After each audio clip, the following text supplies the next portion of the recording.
I am Sally Cole with Story Hour Academy, and this is our lesson about the multi-letter vowel phonogram ER that says ER. ER is a phonogram that makes an R-controlled vowel sound. We've talked about these before. It sounds like air, or, R, ear. Well, the ER phonogram says Let's write it 5 times on a piece of paper. First an E, then an R. ER says Again, write an E, write an R. ER says Write the ER phonogram that says ER says One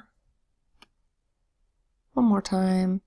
ER says Now let's look at this phonogram in 3 different words. The first word is her. We have an H that says h and an ER that says her. The next word is heard. We have an H that says h, an ER that says and a D that says d, heard. Next word is player. We have a P that says p, an L that says ul, and AY, our multi-letter vowel phonogram that says A, and our ER that says P-ul-A, player. Now I want to scroll down this page and show you something special about ER.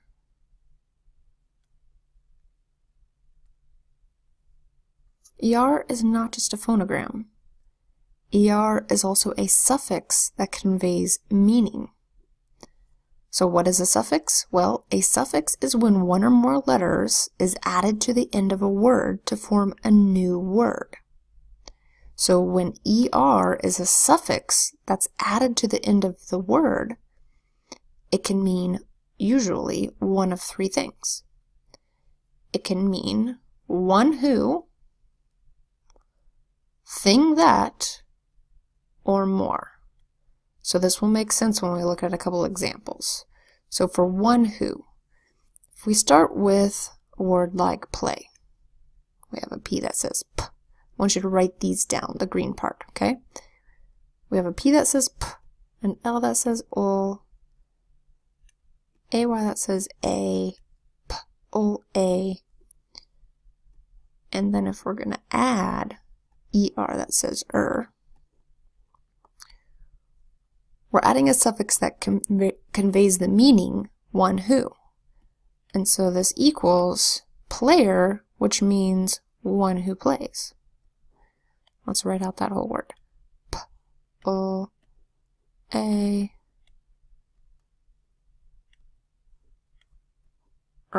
one who plays. Okay, ER as a suffix can also mean thing that.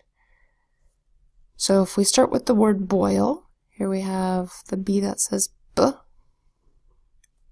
the OI that says oi, and the L that says ul, B, oi, ul, boil. Let's add ER to it as a suffix. This gets us the word boiler. B that says B, OI that says oi, L that says ul, ER that says And here the ER carries the meaning thing that. So thing that boils. A boiler is a thing that boils. Okay, ER can also carry the meaning of more. Here's an example. If you start with the word gray, G, AY. It's our 2-letter long A that may be used at the end of English words. And you add ER to it, you get grayer. And what does this mean? It means more gray. Okay, so ER is a phonogram that says and it's a suffix that can mean one who, thing that, or more. As in player, one who plays, boiler, thing that boils, grayer, more gray.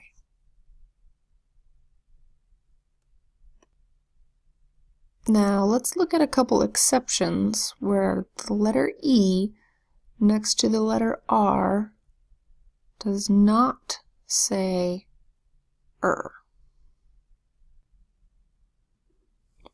Let's start by writing out some of the words where the exception applies. Okay, write very, V-E-R-Y. This isn't very, it's very. Next, write merry, M-E-R-R-Y, as in Merry Christmas. It's not Murray Christmas, it's Merry Christmas. Next, write error, E-R-R-O-R.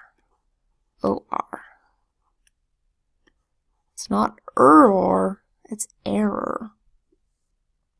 Next, there, T-H-E-R-E.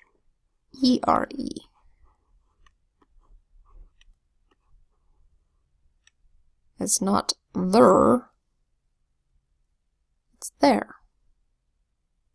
And next, here, H-E-R-E. It's not her or hurry, it's here. So why is that? Well, it's because the E is either making a short E, or a long E sound without being controlled by the R. So the E phonogram is standing alone. So here we have a short E. So I'll put the short E mark above this. V, E, E, where Y is making the E sound. Now when you have a short E, followed by a sound, that blends together to sound like air. So here we have very. V, E, very. Same goes with merry. It's a short E. E.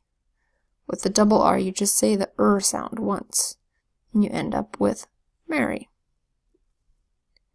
Here again, we've got a short E. This is the OR phonogram that says or. We'll learn that one soon. So we have or, error. This one's a short E as well. Silent final E to make the word longer, there. And last one, here. So this one's a long E. Silent final E to say that this E, the first E, is a long sound. And there you have a bunch of exceptions.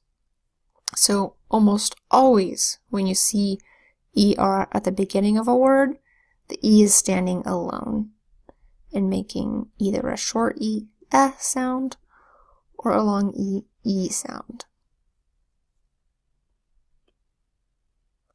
For example, erupt.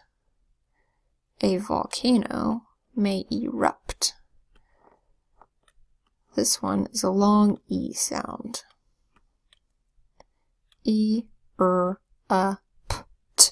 Erupt. So look out for that when you're using the ER phonogram that says So now that we've learned our exceptions, let's look at a passage of text that uses the ER phonogram. This text is pulled from a story called The Gingerbread Man. So let's write out that title first. Per usual, I will put in green the phonograms that we've learned, and in blue the phonograms that we have not learned. So the, we've got a TH that says th, a schwa E that says a. Gingerbread starts with a G that says j. So we haven't learned the G yet because it makes two sounds, g and j. So this is the second sound of G, the j sound. Next letter is the I that says I, short I sound. Next letter is the N that says n, we know that one. And next letter is the G that says j again. Then we've got today's phonogram, the ER that says And we've got the B in bread, B. The R in bread, Then the EA in bread, that makes a short E sound, E. And the D that says D. The Gingerbread Man. For man, we have an M that says a short A that says a, and an N that says n. So this is a long story. We are just going to write a few lines from the story. And the first line starts like this. I've run away from a barn full of threshers. Let's write that out. I've starts with a capital I, then a V that says V, and a silent final E. Run begins with the R that says a U that says and an N that says n. Away starts with a schwa A that says a W that says w, the AY phonogram that says A. I've run away from starts with an F that says f, an R that says the O that says and an M that says m. A barn full of threshers. A sits alone. Barn is a B that says B.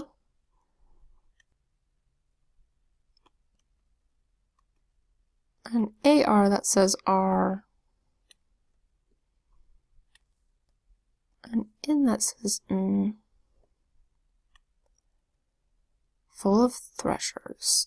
Full is F that says F. U that says double L that says L. Of, it's our sight word of, threshers. We have a TH that says th, an R that says an E that says an SH that says sh. Our phonogram of the day, ER. And the second sound of S, Z, threshers. Then there's a comma. In this word, threshers, ER is a phonogram that says and it's also a suffix that means thing that. So it means thing that threshes.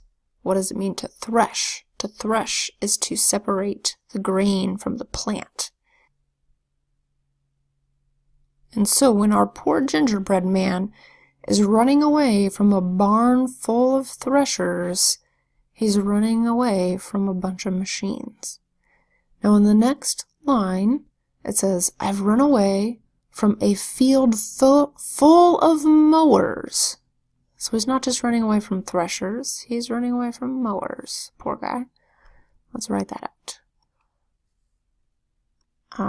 We've done that before. Capital I, apostrophe V that says V, silent final E. Run away.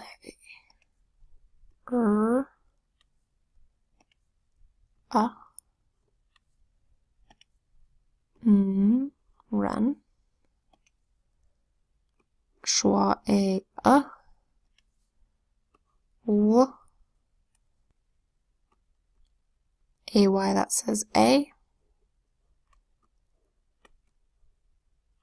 From. F, that says F.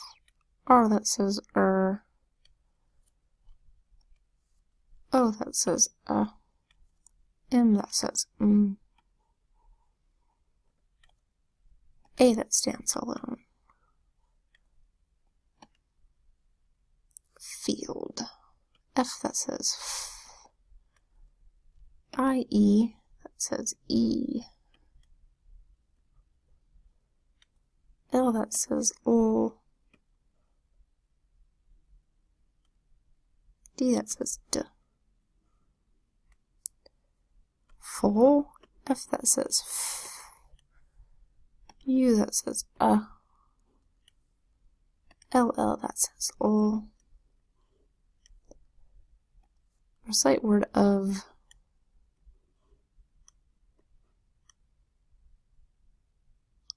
Mowers. This carries our ER phonogram. OW, that says O in this case. ER phonogram, and also ER suffix. S, that says Z. It's the second sound of S. So, O, Z, mowers, things that mow. And that gives us 3 examples of the phonogram ER in text. We've got the ER in gingerbread, the ER in threshers, and the ER in mowers. So I will read what we've written, and then I will read a few more lines so you get a sense of the passage. So this is a passage from The Gingerbread Man. I've run away from a barn full of threshers. I've run away from a field full of mowers. And I can run away from you. I can. So this is a very feisty little gingerbread man. For your assignment, I'd like you to read more about him. Read the full story, The Gingerbread Man. You can find it on pages 121 to 129 of a book titled In the Nursery of My Bookhouse, edited by Olive Beaupre Miller. So that's your assignment. Now in the next Story Hour Academy lesson, we are going to cover the IR phonogram that makes the same sound as the ER phonogram, So we'll see you then.